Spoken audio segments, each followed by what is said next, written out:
Manung kabar sehat-sehat. Sehat. Harap kita semua dalam keadaan sehat walafiat ya mama. Ada yang di sini ada yang sakit. Tidak Ada semua sehat ya mama. Dan yang pastinya dompet juga sehat-sehat semua ya mama.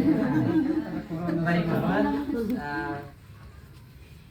Di kesempatan ini mama saya akan sedikit menjelaskan kasih mama dong terkait dengan ada beberapa poin ya mama, beberapa poin yang harus mama dong ketahui mengenai dengan utang-utang ini mama. Namun sebelum itu mama, sebelum lanjut di sini tentunya mama dong pasti tahu yang namanya utang ya mama. Kalau tahu namanya utang, mungkin ada yang mau kasih pendapat apa itu utang, yang mak dong tahu tentang utang itu apa, mungkin ada yang tahu? pinjam uang. Oke, dari mama coba punya bilang pinjam uang. Ada lagi? Mama Diso? Yang tahu tentang utang itu apa? Yang marung tanya utang itu pinjam uang. Jadi di sini saya menjelaskan kasih mak dong. Jadi utang adalah kewajiban untuk membayar kembali sejumlah uang atau benda yang dipinjam dari pihak lain dalam jangka waktu tertentu. Mama? Jadi itu kesepakatan antara peminjam dan juga pemberi pinjaman. Yaitu mama dong sepakat mengambil pinjam uang ataupun berupa dengan benda juga. Dengan kesepakatan akan dikembalikan dalam jangka waktu tertentu. Jelas ya mama? Nah, untuk utang sendiri ada dua jenis, itu jangka panjang dan juga jangka pendek.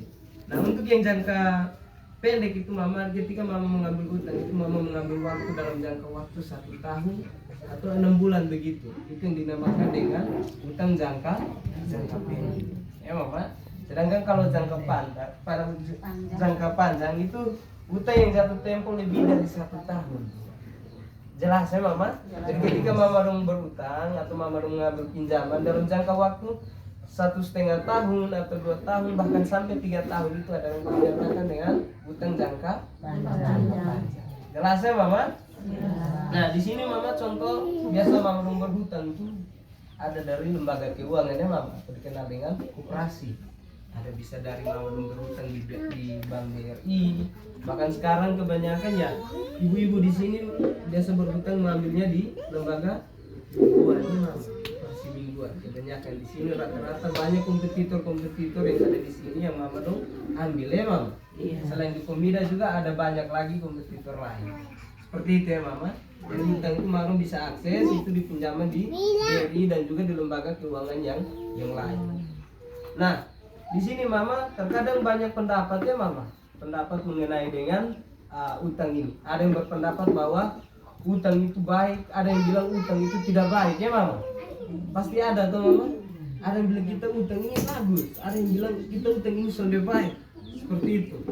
Nah di kesempatan ini mama saya akan menjelaskan 2 poin penting untuk mama dan perlu mama ketahui. Ya mama, di sini ada 2 poin yang perlu mama ketahui, yaitu yang pertama itu utang konsumtif atau utang tidak produktif. Ya mama, itu yang pertama. Yang kedua adalah utang produktif ya mama. Nah utang konsumtif dan juga utang produktif ini 2 hal yang berbeda ya mama. Nah yang pertama saya akan jelaskan mengenai dengan utang konsumtif ya mama. Nah utang konsumtif itu pinjaman uang yang digunakan untuk memenuhi kebutuhan atau keperluan pribadi ya mama. Jadi utang konsumtif atau tidak produktif itu ketika mama ambil pinjaman atau mama berhutang itu hanya untuk gunakan untuk mama punya kebutuhan pribadi atau keperluan pribadi itu mama. Nah, untuk utang konsumtif sendiri juga itu sangat berdampak sangat tidak baik ya mama. Atau dia punya dampak itu sangat negatif. Itu di mama dong punya keuangan dan juga di mama dong punya kehidupan ya. Seperti itu. Jadi utang konsumtif itu akan berpengaruh penting, berperan penting atau dia punya berdampak positif, negatif itu sangat besar untuk mama dong punya kehidupan dalam rumah tangga juga. Ya mama. Nah di sini saya akan jelaskan contoh-contoh utang konsumtif itu seperti apa yang perlu mama dong ketahui. Nah yang pertama itu biasa mama dong kalau utang untuk keperluan pribadi itu biasa karena mama dong utang itu kadang untuk membeli baju. Dan saya ambil ini untuk beli baju baru, bisa untuk membeli tas baru, sepatu baru. Nah itu contoh-contoh utang konsumtif ya mama.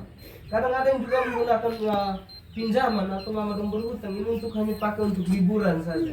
Ada yang harus ke Bali, ada yang mungkin ke Kupang, mau belanja di sana. Ya, dia punya kayaknya utang itu mama dong utang konsumtif itu mama digunakan untuk minta maaf untuk berfoya-foya seperti itu.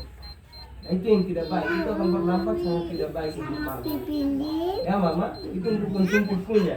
Nah dampak yang terjadi ketika mama mengambil utang secara konsumtif ini mama, dampak yang pertama itu nanti mama untuk terlilit utang di sana.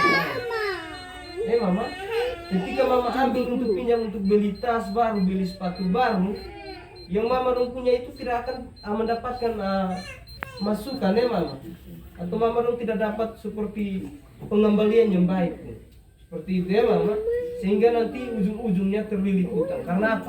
Di contoh di Komida belum selesai, di lembaga lain mama ambil hanya untuk menutup Komida, di lembaga lain belum habis, ambil lagi di bulanan punya lagi untuk menutupi yang lain. Terakhir ujung-ujungnya mama dong hanya kan lobang tutup. Nah ini yang tidak baik seperti itu mama. Nah yang berikut itu mengurus aset mama.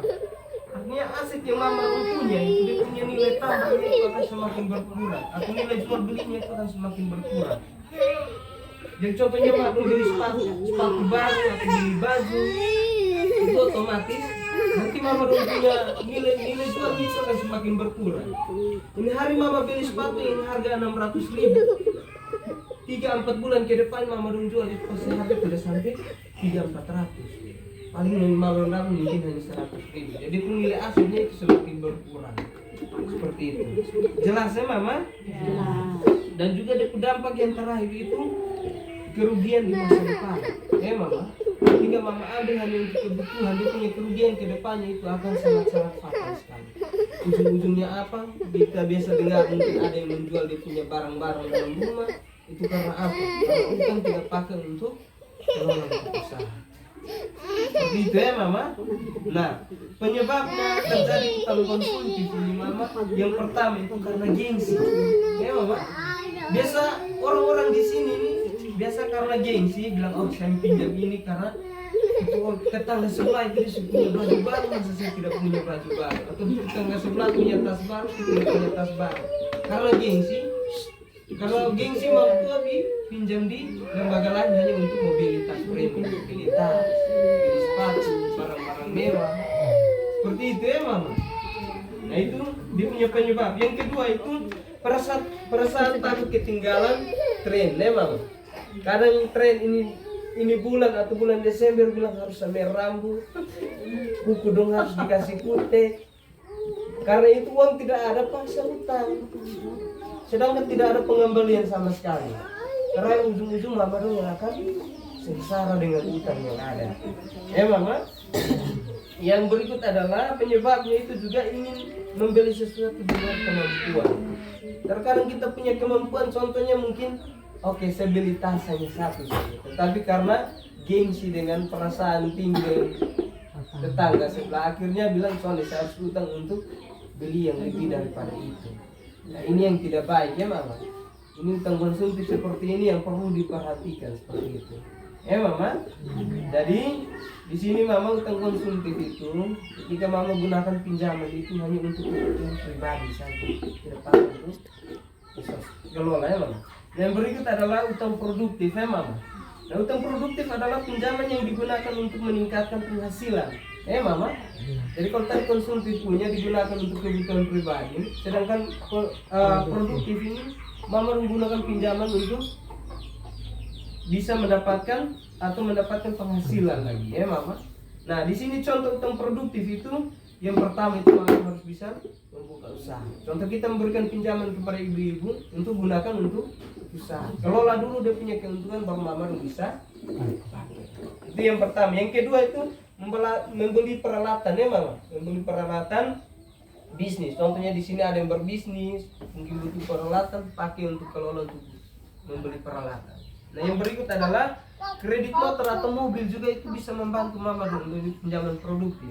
Intinya gunakan motor dengan mobil itu contohnya mama dong bisa kasih sewa, bikin rental. Nah itu juga salah satu pinjaman produktif mama.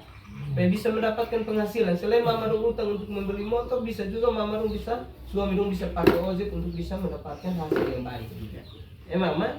Nah, dampak dari utang produktif itu yang pertama pendapatan, yang kedua itu menambah kekayaan bersih, yang ketiga itu menambah nilai aset, dan yang terakhir itu meningkatkan penghasilan. Itu kalau produktif itu pasti itu. Mama. Dan juga saat mama dong pinjam secara produktif, si mama ada beberapa hal yang perlu mama dong harus perhatikan. Mama. Nah, yang pertama itu tujuan dan risiko utang. Yang mama dong perhatikan itu tujuan mama utang untuk apa, dan juga risiko ke depannya itu seperti apa. Nah, itu yang mama dong harus perhatikan. Nah, yang kedua itu mengelola aset yang dibeli dengan uang, dengan utang. Mama, kelola mama punya aset yang begitu berharga yang mama dong gunakan agar ke depannya dia punya nilai aset itu tetap stabil. Jelas ya mama? Nah, yang berikut adalah menghindari kredit dengan bunga yang sangat besar. Mama dong berpinjam secara produktif, mama dong juga harus perhatikan dari dia punya pinjaman juga.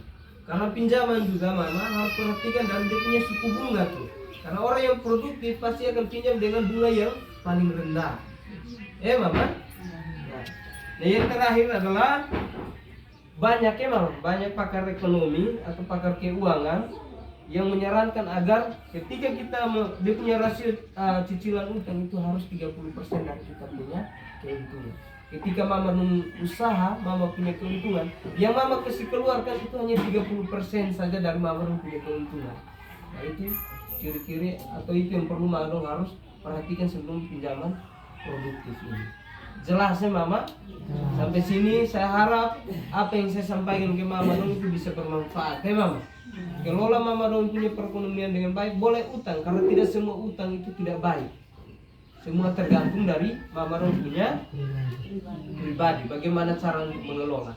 Jadi inti dari semua ini mama, yang pertama itu tujuan penggunaan, bahwa utang produktif digunakan untuk meningkatkan penghasilan ya mama. Sedangkan kalau konsumtif itu digunakan untuk memenuhi kebutuhan atau keinginan pribadi. Jelas ya mama? Nah, yang berikut adalah potensi keuangan, bahwa utang produktif memiliki potensi meningkatkan penghasilan, sedangkan utang konsumtif itu menambah potensi pengeluaran.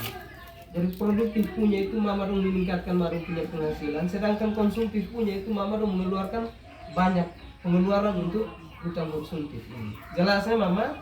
Dan yang terakhir adalah nilai asetnya mama. Utang produktif bisa menambah nilai aset di masa depan, sedangkan utang konsumtif itu nilainya akan menurun di suatu waktu. Mama, sampai sini jelas? Jadi saya berharap mama-mama di sini jadilah orang yang atau jadilah ibu-ibu yang berutang secara produktif, yang bisa mengembangkan mama punya usaha ke depannya. Jangan sampai mama utang konsumtif yang mengakibatkan mama punya dalam rumah tangga itu bisa berantakan.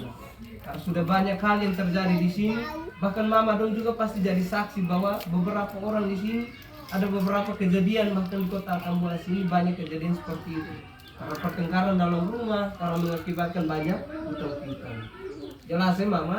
Di sini juga ada satu kalimat yang mengatakan bahwa gaya hidup itu berbanding dengan tekanan. Ketika kita punya gaya hidup tinggi, makanya tekanan yang ada itu semakin besar. Ketika kita mengambil untuk gaya hidup saja atau berutang untuk gaya hidup saja, tekanan itu akan semakin besar. Jadi saya harap ibu-ibu semua mari boleh berutang, karena utang itu tidak selamanya tidak baik. Semua itu baik apa adanya. Intinya sesuai dengan kita punya kemampuan untuk bagaimana cara mengelola kita punya perekonomian atau usaha yang ada. Jelas ya mama? Saya harap hari ini apa yang saya sampaikan dapat bermanfaat untuk mama-mama semua yang di sini. Semoga kedepannya dalam kehidupan pribadi mama dong semua, dan juga di dalam mama dong punya perekonomian dalam rumah tangga itu bisa membaik. Seperti itu ya mama. Sampai di sini sekian dari saya. Semoga kedepannya semua bisa mendapatkan hal-hal yang baik ya mama. Sampai bertemu di lain waktu. Selamat pagi ya mama. Selamat pagi.